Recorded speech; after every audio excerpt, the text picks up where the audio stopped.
Bienvenidos a Listos para el Futuro nuevamente, ya capítulo 7, vamos muy rápido, muy bien. Y bueno, tenemos un invitado distinto, creo yo, lo conozco de trabajo de otros tiempos, muy interesante su punto de vista, yo diría innovador de todo lo que encara, de todo lo que hace, con mucha pasión, así que me parecía muy interesante traerlo al podcast. Hola Álvaro García Resta, urbanista. ¿Te presento Urbanista. bien? Hola José, ¿cómo estás? ¿Cómo estás? Muy bien, muchas gracias por la invitación. No, por favor, un placer tenerte acá. Me parece interesante que empecemos por ahí. ¿Quién sos y qué haces? Soy padre de 2 hijos, Salvador de 13, Manolo de 9. Estoy casado con María hoy, hace 17 años. Y soy urbanista. Me recibí de arquitecto. No tuve parientes arquitectos, siempre me despertó mucha curiosidad y diría que es algo muy vocacional lo de la arquitectura. Pero te diría que a esa vocación se le sumó el propósito de que eso tenga sentido para la mayor cantidad de gente. Fue un proceso, ¿no? No fue algo que descubrí el primer día. No es que cuando estudiaba urbanismo en la facultad me fasciné con cómo era Roma, ¿no? Y te diría que me fascina el urbanismo hacia el futuro, mucho más que estudiar o entender el pasado de las ciudades, que por supuesto tienen mucho para aprender. Así que hoy soy urbanista y trabajo de eso y vivo de eso. Buenísimo. Okay, y contame un poco entonces, para quien no sabe nada de urbanismo, ¿qué es el urbanismo? El urbanismo es la expresión física de la vida de la gente en una determinada época, en un determinado territorio, ¿no? Es como las ciudades finalmente son hechos sociales, culturales, productivos, también físicos, ¿no? Pero digo, tal vez históricamente entendimos el urbanismo muy enfocado en el objeto y menos en el sujeto. Uh-huh. Y creo que al final es el escenario, ¿no? Digamos, pero la obra de teatro podría pasar en ese escenario, en otro, de otra manera. Finalmente creo que la magia que sucede en el escenario, lo que le da vida es la obra, los actores, ¿no? Y por supuesto no es lo mismo verla en un lugar que en otro. Claro. Y la experiencia, que creo que es una palabra que es muy pertinente, sobre todo hoy en día respecto al urbanismo, ¿no? La experiencia de la ciudad, creo que se la da todo en conjunto. Pero el urbanismo creo que es una ciencia en construcción, ¿no? También por esta cuestión como interdisciplinar, uh-huh, o transdisciplinar, que toca desde niños hasta tercera edad. Tiene esta cuestión de la productividad muy asociada a eso, ¿no? Territorio fértil para la productividad, el conocimiento. Uh-huh. Creo que por eso también está pasando que el mundo es cada vez más urbano y cada vez más personas además eligen vivir en ciudades. Ok. Pensaba, perdón, que te lleve a un campo en el que habitualmente trabajo, ¿no? En lo que es user experience o experiencia del usuario, ¿no? Donde personas que estaban como muy centradas en la tecnología, ¿no? En los fierros a veces, de pronto empiezan a poner a las personas delante del diseño. ¿Se parece a esto? Es totalmente así. Es decir, en mi mirada, o para ponerlo, para llevar eso que acabas de decir al urbanismo, diría que a principios, sí que es con la revolución industrial, las ciudades como territorio tuvieron una transformación muy grande, ¿no? Sobre todo algunos tipos de ciudades, los que tenían la posibilidad de tener esas infraestructuras. Y la mirada y la revolución industrial es una revolución productiva, es decir, la ciudad cambia físicamente porque la productividad cambia, ¿no? Porque el puerto, porque el aeropuerto, porque el tren de carga, uh-huh, porque las ciudades que tenían esos fierros entonces podían ser más productivas y por ende conglomerar más gente, uh-huh, que se mueve en función de la productividad. Y yo creo que esa revolución, años después, fue desplazada por otra revolución productiva, que es la tecnológica.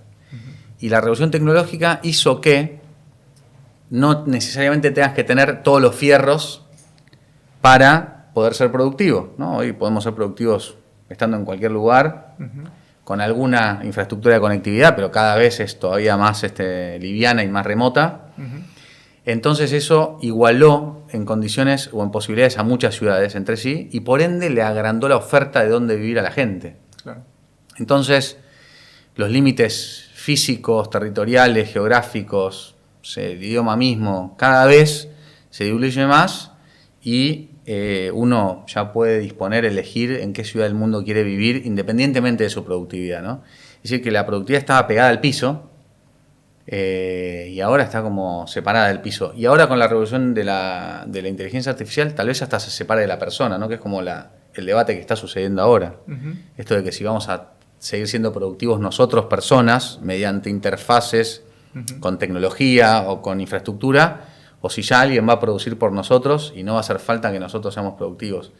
Y esa revolución que viene, no sabemos si va a ser así o no, también le va a dar forma a las ciudades otra vez. Me imagino yo, si el día de mañana, si antes para producir una fábrica necesitabas una manzana entera de la ciudad, y que tal vez un inmigrante vino con su familia y puso la fábrica y arriba la vivienda y eso dio lugar a una tipología y esa tipología proliferó en un determinado barrio y eso se volvió identidad y fue permeando y de golpe no, pero un día la tecnología irrumpió y entonces ya la forma de producir no ocupa una manzana entera, entonces ese lugar se volvió un coworking, en ese coworking se conocieron dos personas, uno que tenía un estudio para hacer podcast y el otro que producía contenido y entonces de ellos dos surgió un contenido nuevo, una compañía nueva y el conocimiento se volvió como la forma de producir y tal vez el día de mañana todos ellos estén en un parque mientras un agente de inteligencia artificial produce. En esas 3 versiones de productividad hay 3 versiones de ciudad. Entonces yo creo que antes el enfoque era, bueno, la ciudad es así físicamente y lo que cambia es la ciudad y entonces la gente se adapta a ese cambio físico, ¿no?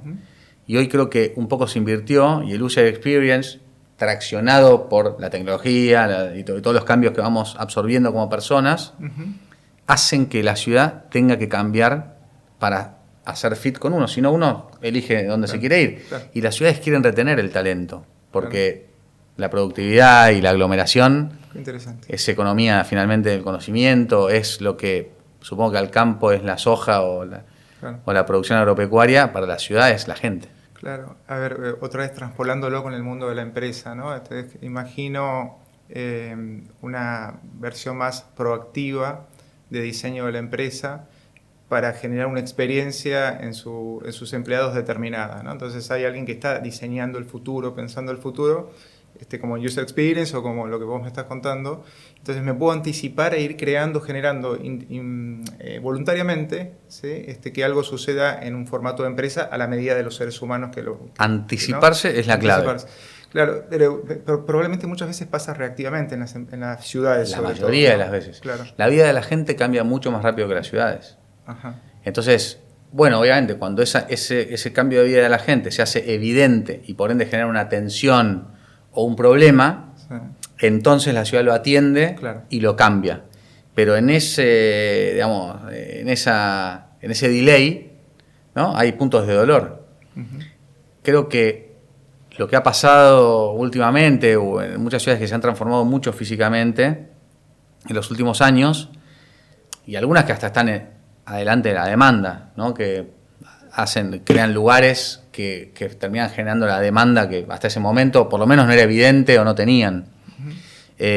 Porque hay otras agendas, ¿no? Que traccionan lo ambiental, como decía antes, la productividad. Entonces a veces, qué sé yo, necesitas generar determinado, superávit de CO2, por poner un ejemplo cualquiera, entonces creás un bosque para atender a eso y después la gente lo empezó a usar. O sea, a veces no solo convive la agenda social o cultural.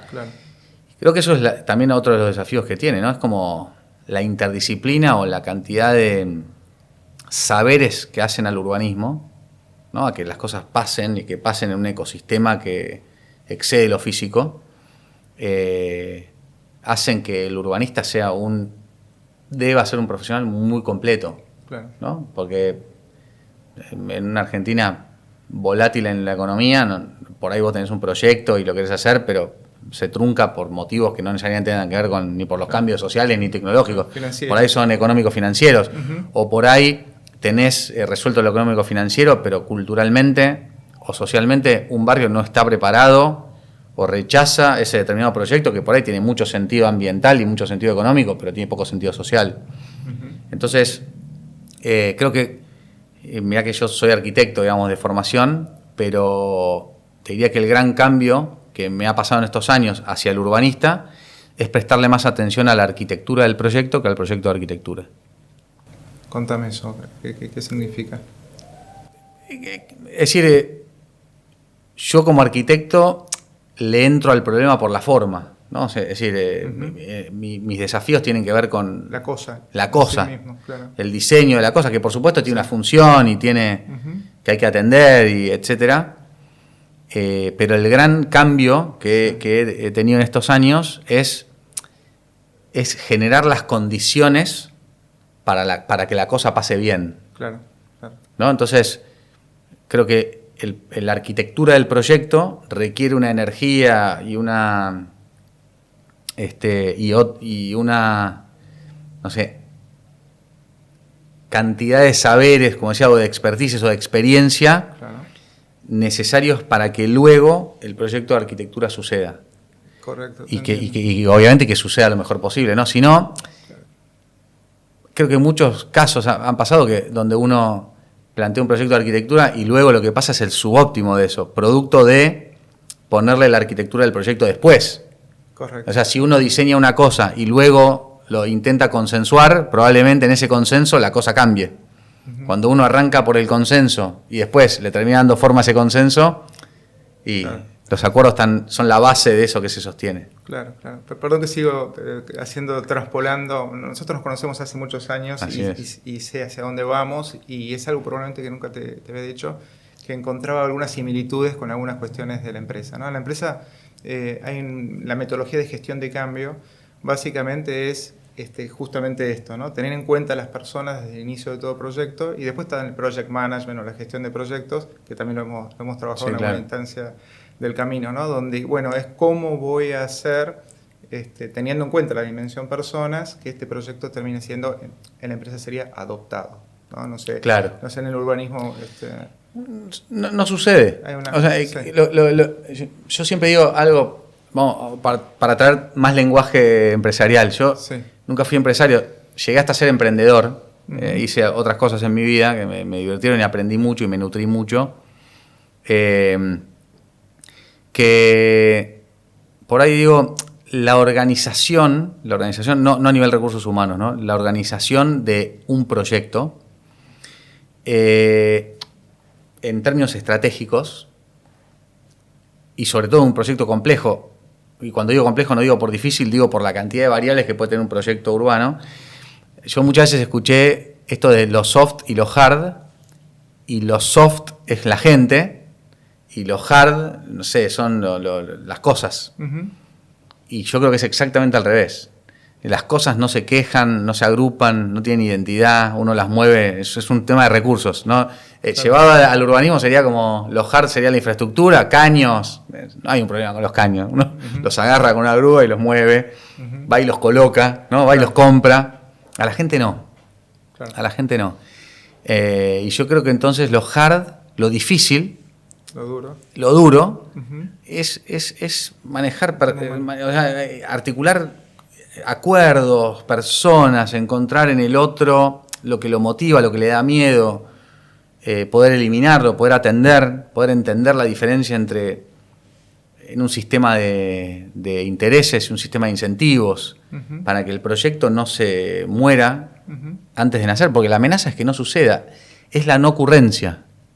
La gran amenaza es la no ocurrencia de la transformación, porque en teoría la transformación que uno plantea es una transformación necesaria. Claro. ¿No? Es necesaria. Okay. Y en teoría o sea, hablando un poco del propósito de un proyecto, ¿no? Los proyectos que a vos te mueven. ¿Qué es lo que te mueve de encarar un proyecto de transformación en este caso, ¿no? De que algo suceda, ¿no? Sí. A mí me apasiona la idea de la mejor versión de algo. ¿no? También asumiendo que es la mejor versión para algo en ese momento y que el día de mañana habrá una mejor versión. Puede cambiar. Puede cambiar porque va a cambiar el mundo, Claro. y por ende, no siempre, pero muchas veces pongo el mismo ejemplo porque para mí es un proyecto que lo pone muy en evidencia, que fue la transformación de la Plaza Jusey ahí alrededor en el medio de las universidades del Hospital de Clínicas, ahí en Córdoba, Uriburu, Junín y Paraguay, que fue una plaza que durante muchos años, es un proyecto de 1978 del gobierno de facto, digamos que una vez construido el Hospital de Clínicas en el lugar donde hoy está, ese lugar quedó como plaza. De hecho tiene la iglesia San Lucas porque era la capilla del patio del viejo Hospital de Clínicas. Se hace una infraestructura con un proyecto, un diseño llamado disuasorio, es decir, para evitar las revueltas estudiantiles. Y atendiendo lo de la época, ¿no? 3 usuarios de estacionamiento, evitar las revueltas estudiantiles, respetar la iglesia de San Lucas. El resultado de ese proyecto, de esa cosa, fue 40 años de inseguridad de una plaza que nunca la gente la sintió propia, nunca. De hecho, yo cursé la maestría en Administración y Gestión de Ciudades en la Universidad de Buenos Aires en Ciencias Económicas. Me acuerdo que nadie quería salir de noche a cruzar esa plaza. Era como todo lo contrario de una plaza, que debía ser convergente, era totalmente divergente. Claro. Entonces, ¿cómo uno puede traer, yo dije al principio, ¿no? Es la expresión física, ¿no?, de la gente en una determinada época, en un determinado territorio.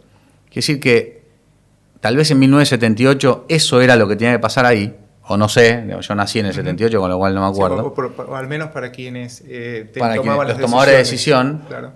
Pero seguro que 45 años después, esa no era la mejor versión de eso. Y probablemente dentro de 45 años no lo sea. Lo que no quiere decir que haya sido un fracaso esto, sino que atendió a la demanda de la época, claro, y tomó la forma de la demanda y de la dinámica de la época, ¿no? En ese caso podríamos decir del poder, ¿no? De los tomadores de decisiones, no tanto de la gente, ¿o sí? No, sí, porque el proyecto, la arquitectura de ese proyecto fue a la gente para entender qué era lo mejor para ese lugar. O sea, no fue una ocurrencia de alguien, fue el resultado de un proceso de escucha y de construcción respecto de, bueno, no hay un solo perfil, hay mucha gente que es estudiante, los fines de semana no pasa lo mismo que un día de semana, los veranos no pasa lo mismo que un día de semana de invierno. ¿Me estás hablando del 78 o me estás hablando...? No, de ahora. Claro. Okay. Sí, en el 78 probablemente fue... Claro. este es el proyecto. La toma de decisión, sí, claro, de arriba hacia abajo, en este caso fluye desde la necesidad de la gente. Pero ¿eso cómo se hace? ¿No? Porque es complejo. De diálogo, mucho. De una forma de acercamiento. Diálogo... De escucha. De escucha, activa. Ajá. Observación de dinámicas, ¿no? A veces no solamente hablando uno puede, y de hecho cuando uno habla con alguien con el que no tiene confianza, hasta aquello que el otro le pueda decir no necesariamente es la verdad, ¿no? Que uno haya hablado con alguien no significa que eso que le dijeron alcance. Entonces, observar comportamientos, dinámicas, como decía antes, no es lo mismo un martes que un domingo, que un día de verano, cuando no hay universidad, no hay facultad, por un tiempo prolongado. Creo que todo eso hace a la vocación real y consciente de diseñar algo que realmente atienda a la mayoría, sabiendo que es un proxy, todo proyecto es un proxy, porque nunca vas a hacer un proyecto que todo el mundo esté de acuerdo o que todo el mundo lo use o que todo el mundo... pero uno se pueda aproximar a eso. Y eso creo que te lo dan los procesos, ¿no? No es la ocurrencia de nadie, no creo que haya nacido la persona que pueda, solo con su cabeza, generar algo que realmente atienda o tenga como propósito mejorar la vida de la mayor cantidad de gente posible, la mayor cantidad de tiempo posible. En algún momento te he escuchado hablar de antropología urbana. Claro. ¿Qué sería esto? Es la cristalización metodológica de la arquitectura del proyecto, ¿no? O sea, que finalmente las ciudades se tratan de las personas y hay que comprender la persona de la época, su comportamiento, sus demandas, sus deseos, sus necesidades, que no son lo mismo, para poder diseñar en consecuencia, ¿no? Y Y creo que eso es metodológico, que no es solamente la participación, entendida como tal vez en el último tiempo, que es como esto de, bueno, tengo una instancia participativa como para que la gente diga, pida o reclame, sí, sino que es un proceso, me parece, que va construyendo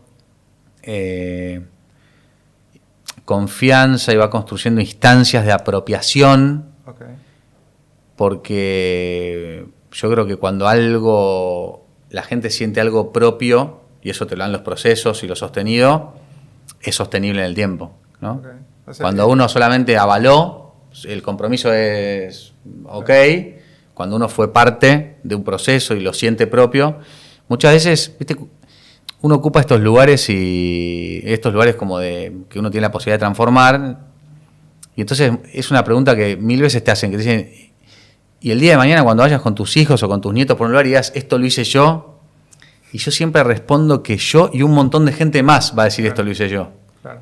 Porque el Parque de la Estación, ahí en Perón y Gallo, fue el resultado de un proceso que involucró a muchísima gente. Uh-huh. Y un día llegó a mis manos algo que me puso muy contento, que fue el libro del Parque de la Estación, uh-huh, escrito por un vecino. Claro. Y entonces, claro, es que él también, claro, hizo el Parque de la Estación. Claro, ¿no? Y yo también voy y doy una charla de Parque de la Estación. Y yo también. Claro. Y hay un paisajista que se involucró y hizo y él es de él el Parque de la Estación. Y obviamente es un espacio público, por lo cual es de todos. Uh-huh. Pero la apropiación del proyecto, de esto lo debatimos, yo estaba cuando dijimos que esto tenía que ser un banco y no tal otra cosa, eso donde uno formó parte, creo que arraiga a las cuestiones mucho más fuerte, ¿no? A los barrios, a las ciudades.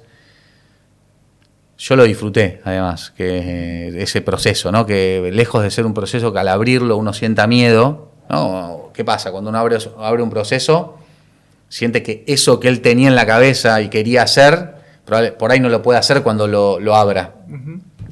Y yo, por el contrario, o sea, creo firmemente en que uno tiene que abrir los procesos y conducirlos y guiarlos hacia el mejor resultado, que no es el que uno cree, sino al que se llega. Claro, claro. ¿Y qué habilidades crees que se necesitan para llevar adelante este proceso de manera exitosa? Como decías, es multidisciplinar, ¿no? Totalmente.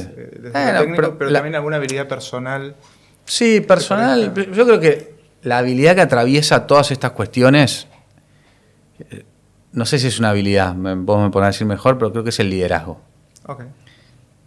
Porque solo es imposible hacer nada de esto, uh-huh, y por ende entonces uno tendría que decir el equipo, pero por supuesto el equipo tiene una conducción y tiene una inspiración, unas ganas, una impronta que de alguna forma se construye entre todos, pero también tiene un inicio, y creo que es el liderazgo. Y el liderazgo para mí tiene gran parte que ver con la convicción, con la vocación, ¿no? 1000 veces me pasó, no sé si 1000 veces, pero muchas veces me pasó de sentir que un proyecto no iba a pasar, porque hay momentos en esos procesos largos que uno siente, bueno, hice todo lo que pude, hasta acá llegó, y hasta el momento de soltar los procesos diciendo, ya no lo puedo, ya no depende de mí.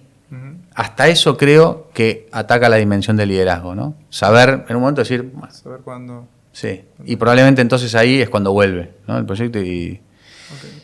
Entonces creo que es el liderazgo y es difícil, inspirar personas, convencer a personas que acá en muchos de los proyectos públicos entra la política pública, la política partidaria, uh-huh, la ideología, ¿no? Y que eso no se interponga sobre la ocurrencia y la buena ocurrencia del proyecto, también creo que son skills como del temple, no engancharse con cosas que no tienen que ver con el proyecto. Claro, en gestión de proyectos se habla de la gestión de los stakeholders, ¿no? Donde tenés distintos intereses que hay que gestionar, ¿no? ¿Tenés un cajón de naranjas? A ver, contame lo de la... ¿Qué es esto del cajón de naranjas? No, sí, es como...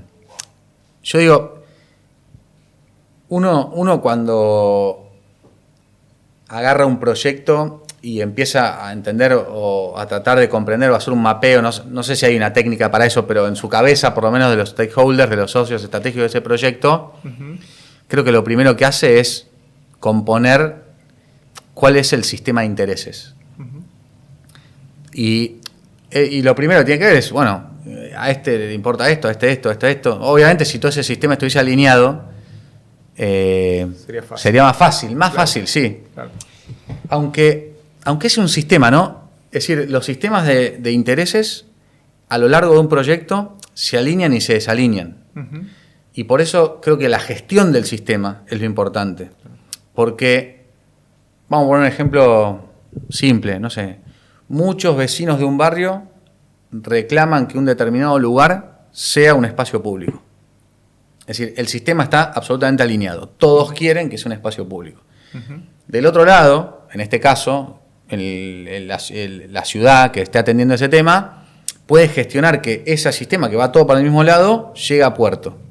Pero en el momento que lograste que el primer paso de ese sistema llegue a puerto, que es que ese lugar se vuelva un espacio público, probablemente todos los que estaban alineados en que ese espacio público sea un espacio público quieran distintos espacios públicos. Entonces, ¿qué pasa? Ese sistema que estaba totalmente alineado, cuando llega a una instancia del proceso, se desalinea. Y entonces unos quieren que haya mucho verde y otros quieren, no sé, una escuela. Entonces, todos querían que ese lugar sea un espacio público, pero el día que es un espacio público, quieren que ese espacio público sea diferente. Y dentro de ese sistema están los que quieren que la escuela sea primaria y que la escuela sea secundaria. Okay. Y dentro de los que quieren que sea un espacio público y verde, quieren que tenga flora nativa y otros que tenga mucho lugar para correr. Entonces, por eso hablo de la dimensión del liderazgo, porque sostener el sistema de intereses alineado con un sistema de incentivos que llegue a un sistema de acuerdos, son tres dimensiones que hacen a los proyectos muy complejos. Muy complejos. Okay. Que en cualquier lugar de esos carriles se puede frenar el proyecto, se puede truncar, ¿no? Entonces, yo doy clase en algunas facultades y uso algunos ejemplos, no sé, de la vida cotidiana trato, y como tengo hijos chicos y tengo muy frescas las películas de Disney, muchas veces uso como recurso la película de Disney, y para guiar un sistema de incentivos o para comprender un sistema de intereses, a veces pongo una escena que me encanta de Nemo, de la película de Nemo, cuando la balsa con los pescadores, con el medio mundo, agarra el cardumen de peces, ¿no? Y entonces todos los peces intuitivamente empiezan a tratar de escaparse del sistema y empiezan a empujar la red para cualquier lado. Por ende, los están a punto de pescar cuando Nemo, desde afuera del sistema y dando vueltas a la red, les empieza a decir a todos, empujen para abajo. Entonces empieza a decir a todos, empujen para abajo, empujen para abajo, empujen para abajo, empujen para abajo. Y de a poco empezás a ver que todos empiezan a empujar para el mismo lado, terminan dando vuelta a la balsa y liberándose. Entonces, a veces, aquel que tiene la misión de generar las condiciones para el acuerdo o para alinear el sistema, no puede ser parte del sistema de intereses. Okay. Es muy difícil que uno desde adentro, queriendo salvarse del cardumen, le empiece a decir a los demás, anda para abajo en vez de... Sí, y que sea escuchado. Exactamente, ¿no? Entonces, esto de entender el rol que ocupa cada uno y cómo en algunos casos de estos proyectos, uno, para lo que está es para generar las condiciones del acuerdo, que finalmente es lo que uno quiere, y para eso tiene que comprender un sistema de intereses y generar un sistema de incentivos que haga que esos intereses no se frenen ni se pongan contrapuestos a un nivel, digamos, que haga que el proyecto no llegue al acuerdo, ¿no? Buenísimo, buenísimo. Entonces me quedo con la palabra liderazgo, que surgió primero. Después hablaste de gestionar el sistema de intereses, me parece súper interesante, y alinear no sé, me sale la palabra visión compartida, ¿no? En las empresas es tratar de generar algo que todos tengamos claro hacia dónde estamos yendo y que sea un lugar al que todos queramos arribar. Que no tiene que ser lo mismo. Okay. Por eso lo del cajón de naranja, que lo dejamos por la mitad. Claro. Pero porque no necesariamente todas las personas del sistema pretenden lo mismo. Okay. Y eso es bueno. Uno a veces... La misión no es convencer a todos de que quieran lo mismo. La misión es tratar de comprender que cada uno de ellos se vea satisfecho en su demanda. Okay. A veces pudiendo lograr que vea que su demanda no es excluyente de la demanda del otro. Buenísimo. Y ahí el sistema está en equilibrio. No es que quieren lo mismo, pero por lo menos no tironean. Y por eso el dilema de la naranja, que siempre uso mucho y que aprendí en un curso que hice de Harvard en Medellín, donde un poco la idea de poder comprender estos sistemas de intereses tienen mucho que ver con la escucha activa y qué necesita el otro, ¿no? Y esta idea de poder darnos cuenta, y en este caso de las naranjas era a uno del ejercicio nos pedían la cáscara, al otro las semillas, y sin embargo intuitivamente todos asumían que la negociación tenía que ver con lo mismo. Claro, con quedarse con la naranja. Con quedarse con la naranja o con una parte de eso. Claro. Cuando en realidad poder ver que el otro, que estábamos hablando de lo mismo, pero no necesariamente queríamos lo mismo, en gran parte yo creo que ejemplifica estos sistemas complejos, ¿no? Donde, bueno, la semilla, la pulpa, la cáscara, ¿no? Todos pueden ganar en ese proceso. Tienen que ganar. Cuando usted te escucha. Todos tienen que ganar. Todos tienen que ganar. Por supuesto, también siempre está también por poner otra fruta, ¿no? La manzana que pudra al resto. Claro. A veces también es discernir el que no está ahí porque quiera ganar algo, sino para destruir. Y en ese caso también uno es parte de ese sistema y uno tiene que poder neutralizar. Claro. Pero me parece que estos proyectos complejos que además están vivos y van moviéndose en intereses, ¿no? Finalmente es como, bueno, tengo que poner este sistema en equilibrio en algún momento, que es dinámico, y en un momento está en equilibrio. No está estático, está en equilibrio. El sistema dinámico en equilibrio, es decir, por ahí hay diferencias, pero no lo suficientes como para que el proyecto peligre, claro, o se caiga, ¿no? No se detenga. Bueno, muy interesante. Bueno, no quiero dejar pasar, nos queda poco tiempo y bueno, lo primero, decirle a la gente que lo que sé de vos es que todo esto que estás diciendo lo has vivido de la experiencia, que no, más allá de tus estudios, que son muchos, y conceptualizás desde haberlo atravesado, haberlo vivido, así que me parece muy interesante. Pero te tengo que hacer una pregunta que siempre hago en el podcast y no quiero irme sin esto, ¿no? Desde tu punto de vista, desde tu conocimiento del urbanismo y todo esto que estamos hablando, probablemente imaginarnos qué ciudad te imaginás en el futuro. No sé, siempre hablo de 5 años, probablemente en el caso de la ciudad sea un poco más, ¿no? Pero ¿en qué te imaginas que van a cambiar las ciudades en el futuro, ¿no? Y cómo esto va a impactar a las personas.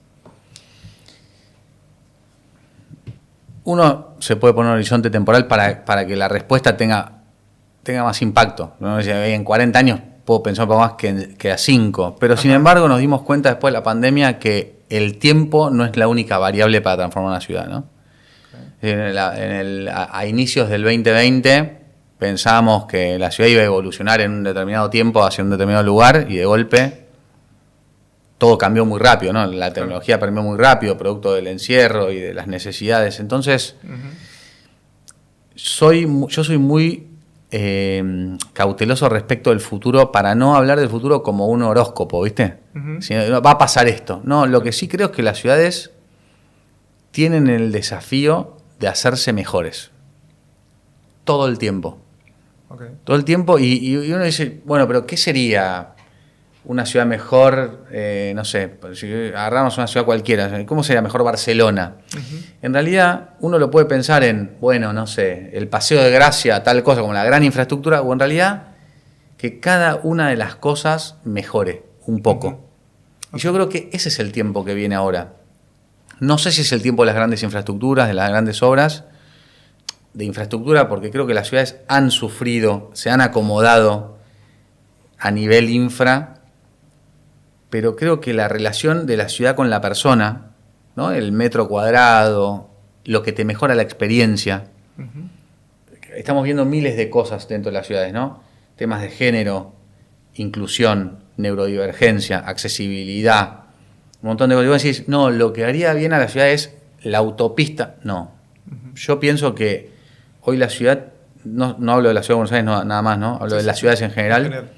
Las ciudades tienen que vincularse mejor con la persona, porque venimos de un movimiento moderno donde el protagonista fue el objeto.